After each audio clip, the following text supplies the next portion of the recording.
Until the killing of Black men, Black mothers' sons is as important as the killing of white men, white mothers' sons. We who believe in freedom cannot rest. That song was written decades ago. And I think it's unfortunate that we're still having to sing that today.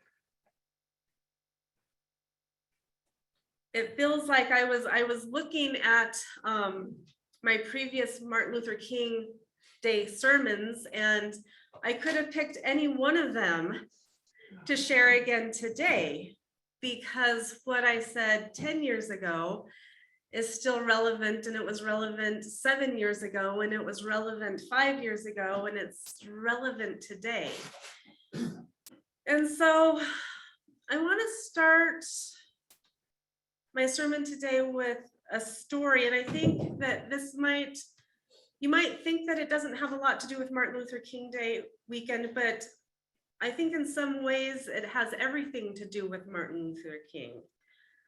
A few weeks ago, we have a little meditation that we do every Wednesday morning at 10:30, just for a half an hour, and we sit in silence. We just light a candle, we sit in silence. There's usually 6 or 7 of us, and we all kind of just get grounded and centered in whatever way we need to. And I was in that meditation a few weeks ago, and I was wanting to think about how I can send light and love to the world, and how do you heal the collective consciousness of this world, of humanity. And this little voice popped into my head, and it said, if you want to start healing this world and humanity and this valley, you need to start with the regional center. And it was just a random thought that popped into my head, and I realized I don't know a whole lot about the regional center. So I did a little bit of research, and the regional center has a long history, but about 100 years ago, that space was a school to re-educate Native American children. And there to this day are about 15 missing graves of children. And I know I'm getting a little esoteric on you now, but it has always, to me, as beautiful as this valley is, I've always, since I've been here, felt just a little bit of a darkness here. And I wonder about the history. I wonder about what happened. I wonder about the pain that has happened here. And what I realize is that these songs that we sing, and these words that we share, and these quotes that we offer are never actually going to change if we're not willing to go a little bit deeper and think about what is truly underlying all of this. And it doesn't matter whether it's apartheid or slavery or the Trail of Tears or the oppressment, not a word, of our LGBT community. It's the same energy of fear and anger and hate and disconnect. And I always say, I've said many times through over the years, you guys can all probably quote me on this, when I say the issue is never really the issue. And when something is going on and we have this surface issue, what is really happening is usually 3 or 4 or 5 or 6 or 10 levels deeper. And when we get to the issue, under the issue, under the issue, under the issue, and we heal that, then that's when true change and true healing really begins to take place. And so today, I don't necessarily have a whole lot of answers, but we're going to have the same conversation over and over again. We're going to have the same songs over and over again until we get to that place within each one of us where we can acknowledge, oh my gosh, as a mother, as a father, as a grandparent, as an aunt or an uncle, think about somebody in your life that you love. And think about having that person taken away from you for no reason or for somebody else's selfish purposes. And think about, let's make it personal. Think about that person in your life and think about that child or that human being or that spouse or that partner being ripped away from you, and you don't know where they are. You don't know what has happened. You don't know if you're ever going to see that person again.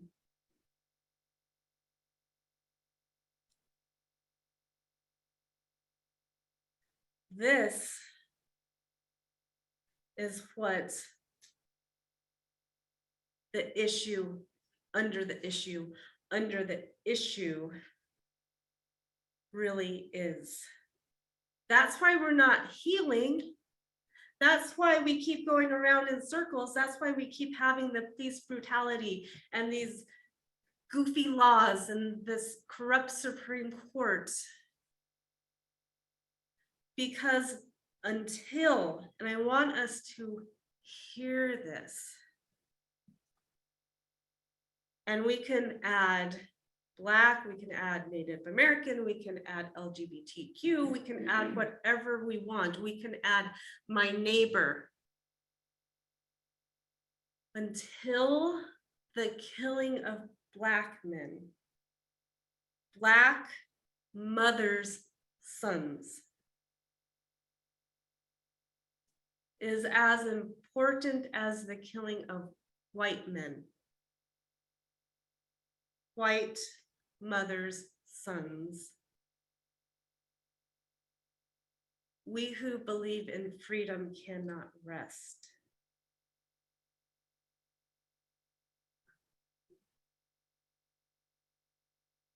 Until I, as a white woman,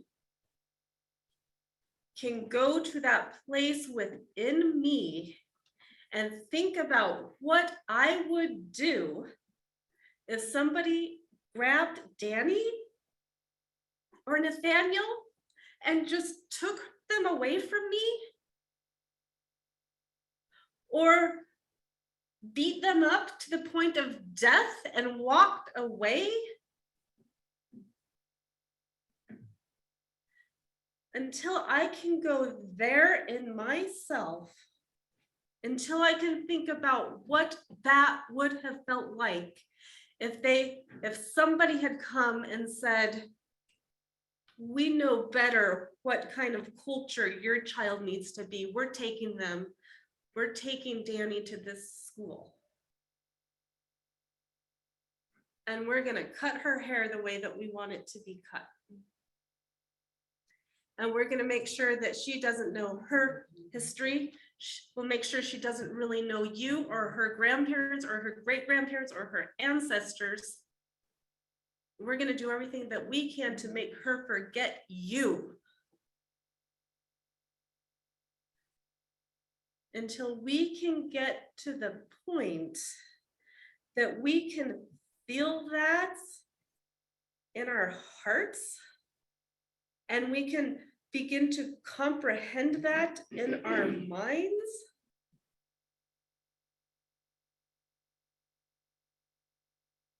nothing is going to change.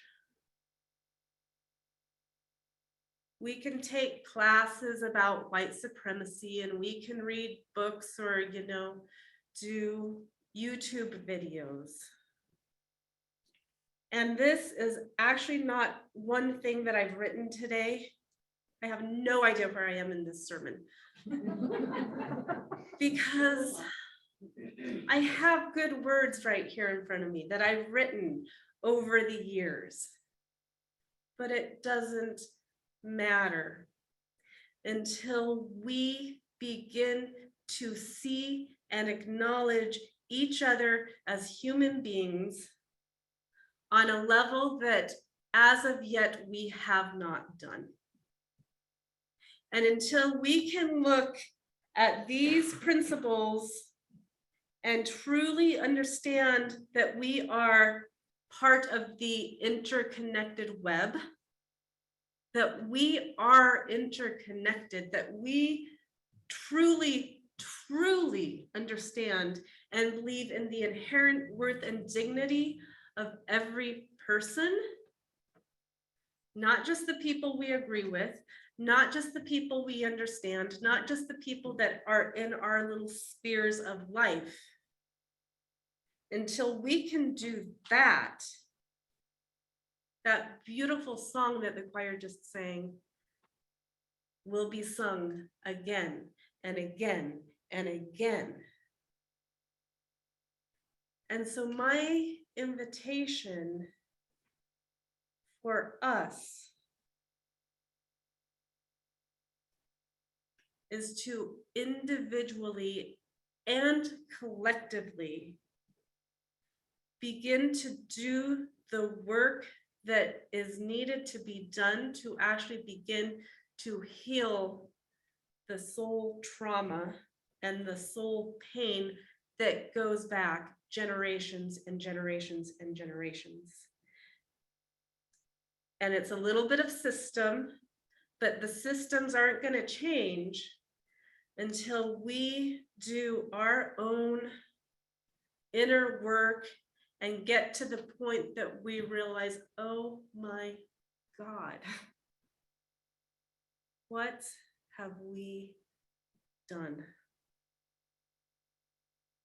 And then when we get to that place of, oh my God, I finally see you. I finally can comprehend maybe just a little bit of the pain and the hurt of what you've been going through. When we get to that place, then we can get down on our knees and we can say, oh my gosh, I am so sorry.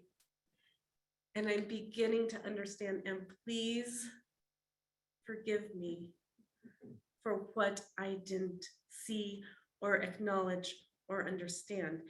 And that is the level under the level under the level under the level under the level where the true healing might take place. And once we do that, my guess is that the other women and the men in our community and in our neighborhoods and in our lives will say, thank you. Thank you for seeing me on a level that I very rarely felt seen on. And yes, we can now begin to do the work that is required to start the healing process.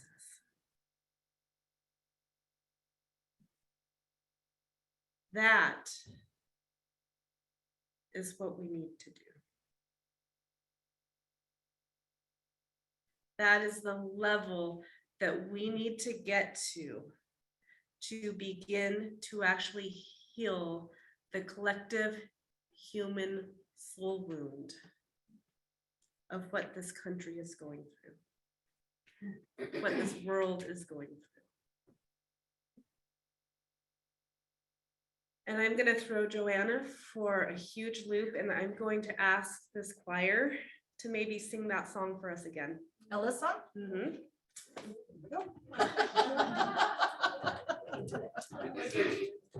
go. Yeah, please. Let's do it as a I congregation. know, so please, and so, we who believe in freedom cannot rest, we who believe in freedom cannot rest until it comes, is sort of connotation for us.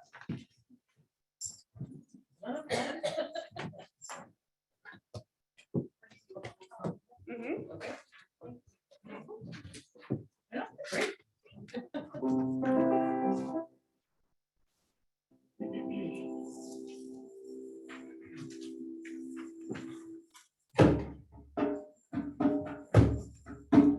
Please make rhythm of your own. We who believe in freedom cannot rest. We who believe in freedom cannot rest until it comes. We who believe in freedom cannot rest. We who believe in freedom cannot rest until it comes. Until the killing of black men and black mothers' sons is as important as the killing of white men and white mothers' sons. That which touches me most is that I had a chance to work with people, passing on to others that which was passed on to me. We who believe in freedom cannot rest. We who believe in freedom cannot rest until it comes. To me, young people come first. They have the courage where we fail. And if I can just shed some light as they carry us through the gale. The older I get, the better I know that the secret of my going on is when the reins are in the hands of the young who dare to run against the storm. We who believe in freedom cannot rest. We who believe in freedom cannot rest until it comes. Not needing to clutch for power, not needing the light just to shine on me. I need to be one in number as we stand against tyranny. Struggling myself don't mean a whole lot. I've come to realize that teaching others to stand up and fight is the only way our struggles survive. We who believe in freedom cannot rest. Oh no, we who believe in freedom cannot rest until it's rest. Now I'm a woman who speaks in a voice, and I must be heard.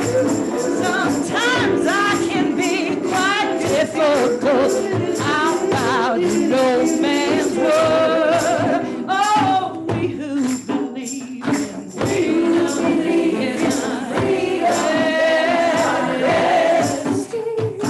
We who believe in freedom cannot rest until it comes. One more time now. We who believe in freedom cannot rest.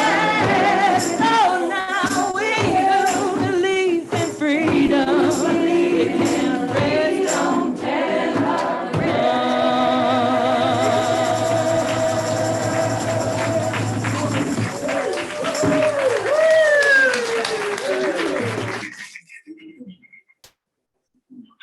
Amen.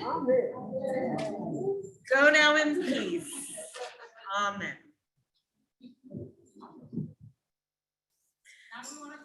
Do we want to do a closing hymn now? Let's do a closing hymn. So, congregation, if you want to open up your hymnals to number 155, the congregation wants to sing the melody, which is our middle line. We're going to do it 4 times. The choir will be adding harmonies as we go. So again, number 155, singing the middle line for our melody. Let's all stand.